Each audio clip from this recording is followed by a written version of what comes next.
Welcome back, everybody. You are still tuned in to The Lowdown. Now, we got a very special guest with us today because y'all know how much I love film. And this gentleman is an award-winning director. Y'all give it up for my new friend, Mr. Joshua Cliatt. Hey, how you doing? Oh, what's Great to going be on, man? I am doing pretty dang good, my friend. How are you doing today, Joshua?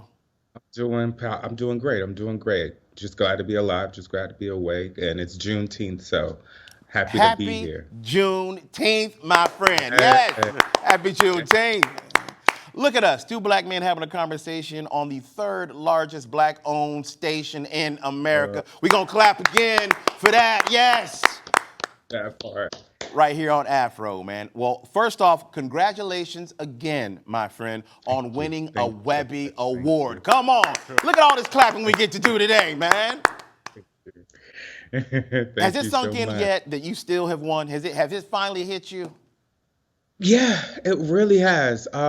It's just been a whirlwind Mm-hmm. of craziness, and just winning that award, especially for my student project. A lot of students don't ever get such a prestigious award. So No. winning that project, a black man winning that project is something totally amazing and remarkable, for telling such Amen. a great, powerful, non-traumatic story.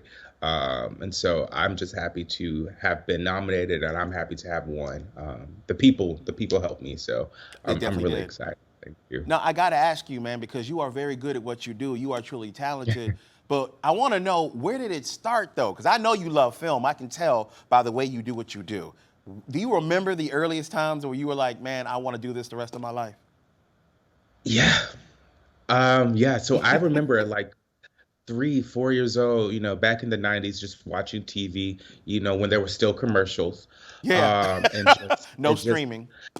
no streaming, and Yeah. just looking at TV, looking at, certain, I don't remember. I think I was watching Disney Channel, and I was Mm-hmm. just like, yo, I enjoyed seeing these people on TV, because at first I wanted to be an actor. Yes. And I wanted to be a performer, and I was like, yo, this is what I want to do. I want to be on TV. I want to help people smile. I want to help people laugh, and then it just kind of like matriculated into, coming behind the scenes. Actually, when I was in college, because I've always been a writer, and I was like, let me see if I can write and, direct my own stuff.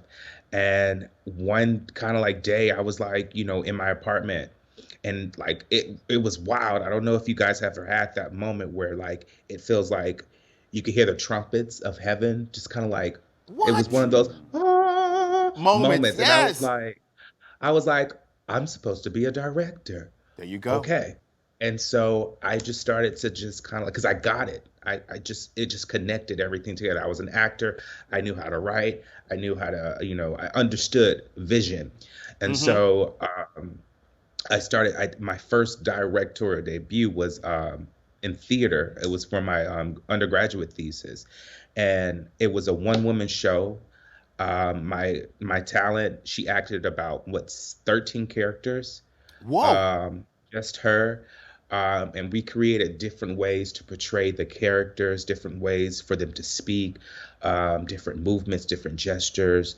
And I curated the whole entire show when it comes to lighting, all the way down to like just character movement, You character you did it analysis. all.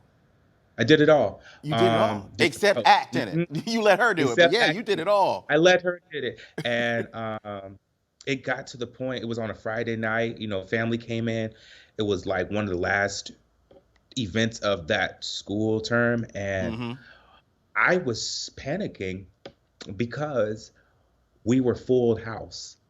I was panicking Great problem to because have, by the way. But yeah, I get it it. was, but I was like 22. I'm such a caring person. I'm like, where are they going to sit? Where's everybody going to sit? I kept telling everybody, my whole team was just like, we need more chairs. I wasn't expecting this. And it was just packed. My talent, my actress, we it was a phenomenal show. She got a standing ovation. Well, of course And she they did. kept on, of course she did. And they Yeah. kept on, they asked for when's another show, and it was a one night only type show. And so people were just like, yo, I have never seen such a show like this before.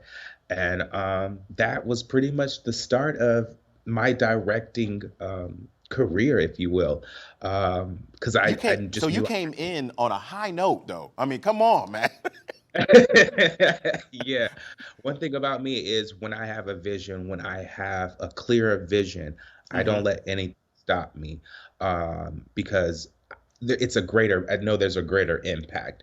And after that, my professors that were still there, they were like, nobody has ever pretty much topped you. You Ah, created so many, like, and then so many people afterwards, like the program kind of like expanded pretty much after I left. because of what you did. People, I believe so. And I believe also the fact that people saw the freeness and the enjoyment of being on stage and getting into those characters and understanding, especially I went to a HBCU, which is Savannah State. And Okay. so um, they saw that they too could do Could something do it. like that. You And you they could do served as a it. And reminder that we can do anything. yeah, Yes. most definitely. We don't have to be bogged down or put into a box, that we can be outside the box because we create like there because there's no box with for us to begin with. So I that was it. That was me starting my newfound goal, my newfound career, and it just kind of grew. It grew from there, and the love just kept on getting bigger and bigger Hmm. and bigger. And I just I do it because I want to be a voice for those that don't have one. And you And I definitely want, are. Let me say this real quick before we go to a quick break, because we're going to continue this conversation. Hey, welcome back. Welcome back, everybody. You are still watching The Lowdown, and I'm still sitting down with my wonderful guest, award-winning director, Joshua Cliatt. Yes. All right, yes. Now, Joshua, before the break, you were actually saying something I definitely want the people to hear because it's very poignant. You were yeah, saying that you want to be a voice to the people that don't have one. You want to be the voice for the right, unheard. So please tell me a right. little bit more. And so I want to be, so many times, so many people are so silenced. And Yes. I was seeing that, especially as a black person at a HBCU, you got to learn so much about your history and about Yes. your forefathers or your foremothers. And it's like, wow, Mm. so many people are silent, so many people are marginalized. And so I I found inside of my art to do what best serves me and best serves, the people that like my art, which is be their voice, and and and include representation, include inclusion, Yes. because there's so many people that just don't have a voice. And I was like, you know what, with my art, I'm gonna make sure I tell stories that aren't stereotypical, that aren't traumatic, that aren't putting especially black people in a negative aspect, because we are more than that. That's not our Yes, we are. history. We come from kings and queens Yes, we do. and pharaohs. I'm like, come on, like with I keep saying this, without American black people, the modern world would not exist. Say that The again. amount of contributions that Yes. American blacks have made, it would not exist, to music, to medical, to finance, to business. We have created Culture. fashion, culture. We have created Yes. world culture. And it's like, you need us. We Yes, don't need yes. you. That's right. You need us. Us. So I want to continue to put that in my script, put that in my words, just so black people of all ages can see the greatness that lives inside of them. Come on. Thank you so much for doing that, man. You can definitely see Of it. course. And that's why I want to talk about your project. Tell me the Thank you. inspiration behind Because I Love You. So, Because I Love You comes from two different sources of inspiration. Hmm. Um, and it's wild. Um, when you just create something or do something and you don't even think about it, like, okay, I'll just do it, Hmm. just because. So, um, I have a feature film that goes in more depth with the story of Because I Love You. It happens pretty much after. Hmm. My professor, this is my graduate thesis, and so my professors wouldn't green light that particular feature because it was too long. Oh, And gotcha. so um, for my defense, I had like maybe a week left. And so I had to write a whole different script. And so I Wow. wrote Because I Love You in 3 days. Um, That's impressive, my Redid my friend. whole presentation. We redid everything to fit the aesthetic of Because I Love You.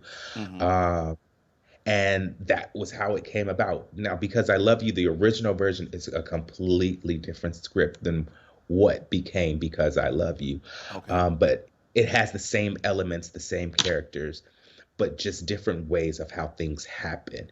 And so that was the main reason of Hmm. how Because I Love You came about, is because it was just like a happenstance. It was like, oh, okay, you won't let me do this. Let me create this prelude of a day of them just together, Hmm. and seeing before what happens next. And Gotcha. then as I was getting it all together, we were coming around to production, I was missing something. I hadn't gone deep enough. And so I have a lot of family members that have passed away due to terminal illnesses, such as Yes. We cancer. and sadly we Uh, all do. yeah. And so my grandmother, who was one of my ace boon coons, Hmm. she passed away a couple of years ago while I was actually in my undergrad. She lives in Alabama. Gotcha. I was in Savannah, so that was like a 6 to 8 hour difference. And uh, I missed saying goodbye because she had passed right, but like I was like on a Saturday morning, and it was like I woke up around 7 a.m. Something just woke me up, and I was like, okay, I'm gonna call my grandmother, you know, because they were like, oh, she's getting bad, she's getting worse, and so Hmm. um, I missed it because as soon as I woke up, my mom called me, and I knew exactly what that call was, Call and was. so fast. And so that was the missing piece for my script, was me putting myself into the story to pretty much say goodbye to say goodbye to my grandmother, because there's many a times where we don't get to say goodbye to our grandparents, or we don't, or our loved ones, or we don't get to see how they were, or we don't get to see how they were, because who they are now is such a dissonance from who they were. And so that was another thing, is to preserve um, I who love they that. That's are, who beautiful. then who they become. Because my grandmother did not look nothing like how I remembered her growing up when she was Absolutely. exiting. And so that was one of the main things I wanted to do, was preserve and just basically give my own version of a send off to my And grandmother. it's so beautifully done the way you do it. Like you had me tearing up just watching the trailer. Like I understood that pain, exactly what you're going through, because I think a lot of us can empathize with going through it Right. ourselves. Now, brother, Yeah. I can sit here and talk to you all day, Joshua, but we're running out of time. I'm sorry. I want to get you in Yes. studio at some point to come talk to me. We can do this all day, but I want people to love what you do, like I've become too, and I want them to support you. So Mhm. you can please give them your social media. Yeah, you can definitely follow me on IG. That's one of my main ones, at Joshua Brooks Cliatt, as well as TikTok, Joshua Cliatt, as well as Twitter, Joshua Cliatt. But follow me on IG. That's where I'm mostly at, and that's where Okay. you can get all of my updates and where you can see me more. It's on IG. Thank you so much for being with me today, my Yeah. wonderful guest, Joshua. Yeah! Yes! Yes! Oh, what? Oh, me? Yes. All for you. All for you. Oh, thank y'all so much. Yeah. Mike, they love us. They are prepaid. They, sir. all right, nice. There you go. Yeah. I will pay you back. Sure. Never. But All thank right. you.